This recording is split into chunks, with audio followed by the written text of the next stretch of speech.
yasvika nguva yekuti tizarure. Ini ndikaisa piki ndikafoshora mozoisawo piki vamwe zvinenge zvaringana, right? Saka inini munoziva ndine simba rakawandisa, saka vanhu ngavasunduruke. Toda murura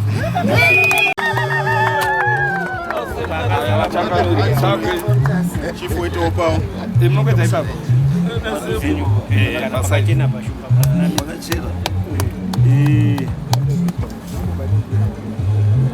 Sumba murawa tiri munzvimbo menyu nechirongwa chauya newana kuti nyika yenyu ikute, wana wenyu wagare zvakanaka.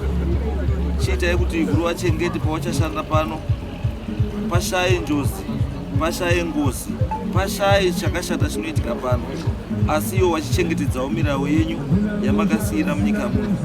Ndini ndaakutima ivhu renyu mucherechedzo wokutaurirai kuti basa ratanga.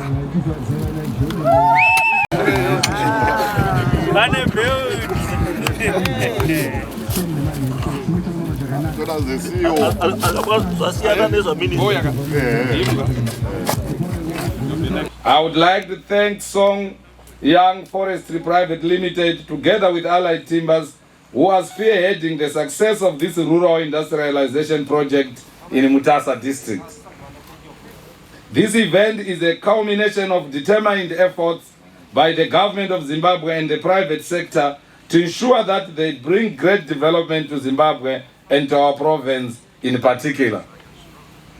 It is a testament of His Excellency, the President of the Republic of Zimbabwe, Dr. E.D. Mnangagwa, Zimbabwe is open for business philosophy, as demonstrated by the good positive relationship shared between the private sector and our government.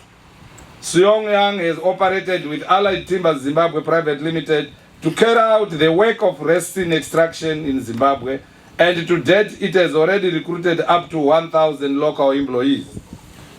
Ladies and gentlemen, according to the pine resources of Manicaland province of Zimbabwe, another 1,500 employees are expected to be employed to tap the pine resin in the upcoming future.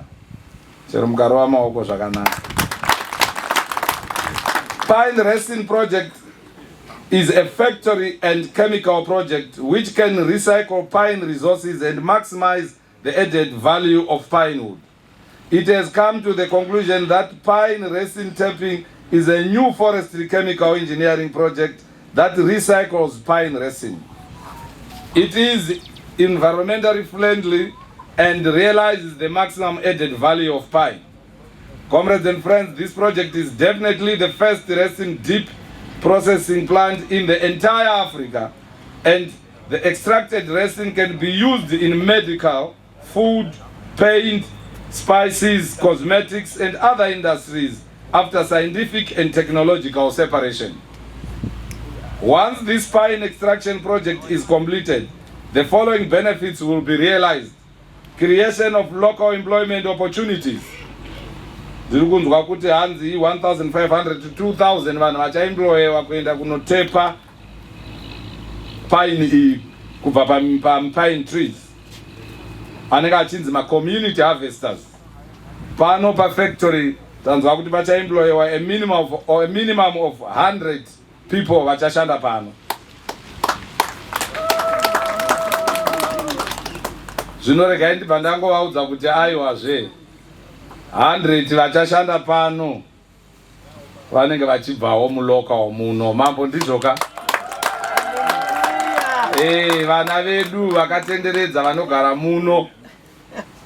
Tiri kuti vabiwa vedu ava vazvinzwe naika. Kana vakuemploya hatidi kungonzwa kuti vanhu vakatopinda basa.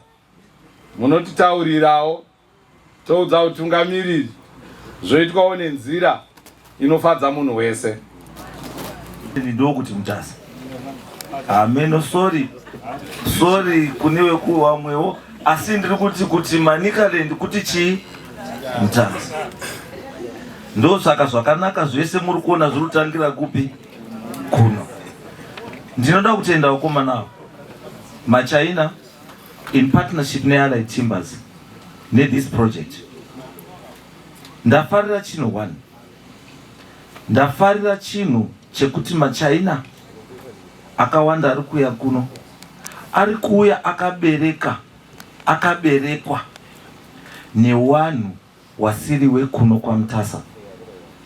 Wauya newanhu iwavo, wanhu iwavo, they are not giving back anything kwa MUTASA. Asi apa ndafara. Why ndati ndafara? Ndafara because they are in partnership neAllied Timbers. Allied Timbers wanoa wanawe kupi kuno kwa MUTASA. Saka we are assured to get the benefits that remained for wanowe kwa MUTASA.